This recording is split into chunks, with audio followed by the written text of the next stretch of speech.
প্রথমে মেশিনটির পিছন সাইড খুলে ব্যাটারিটি সেট আপ করে নেবেন। সেক্ষেত্রে ব্যাটারিটি ধরে মেশিনের পিছনে হালকা চাপ দিলে ব্যাটারিটি সুন্দরভাবে সেট আপ হয়ে যাবে। ব্যাটারিটি সেট আপ হয়ে গেলে মেশিনের এম বাটনটি চাপ দিয়ে ধরে রাখবেন। এম বাটনটি চাপ দিয়ে ধরে রাখলে ওকে লেখা আসবে। ওকে লেখা আসলে মেশিনটির সেট আপ কমপ্লিট হয়েছে। এরপর ল্যান্সের ডিভাইসটি নেবেন, নিয়ে বাম দিকে হালকা প্রেসার দিলে ল্যান্সের ডিভাইসটি ওপেন হয়ে যাবে। এরপর একটা সুচ নেবেন, সুচের মাথায় হালকা মোচড় দিলে সুচটি ওপেন হয়ে যাবে। এরপর ল্যান্সের ডিভাইসটির সাথে সুচটি সুন্দর করে এভাবে লাগিয়ে নেবেন।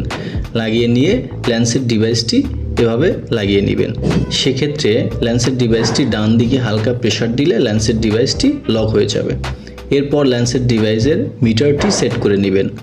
সেক্ষেত্রে আঙুলের স্কিন যদি পাতলা হয় মিটারটি রাখবেন 3-এ, আর আঙুলের স্কিন যদি একটু মোটা হয় সেক্ষেত্রে মিটারটি রাখবেন 4-এ।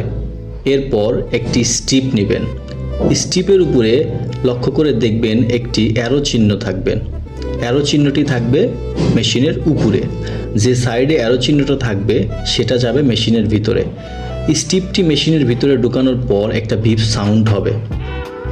এই বিপ সাউন্ডের মানে হচ্ছে মেশিনটি রক্ত নেওয়ার জন্য প্রস্তুত। এবং আরও দেখতে পাবেন মেশিনের ডান সাইডে একটা চিহ্ন থাকবে যেটার মানে মেশিনটি এখন রক্ত চাচ্ছে। এরপর ল্যান্সের ডিভাইসটি নেবেন, নিয়ে হাতের আঙুলে সুন্দর করে ফুটো করবেন। ফুটো করার পর আপনার ব্লাড স্টিপের মাঝ বরাবর দিবেন, ঠিক ভিডিওর মতো করে।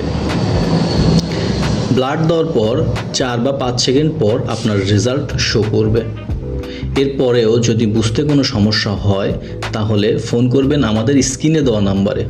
আমরা সাথে সাথেই আপনার সমস্যাটির সমাধান করে দিব ইনশাল্লাহ। ভালো থাকবেন, সুস্থ থাকবেন, সিনিয়র কেয়ারের সাথে থাকবেন। আল্লাহ হাফেজ।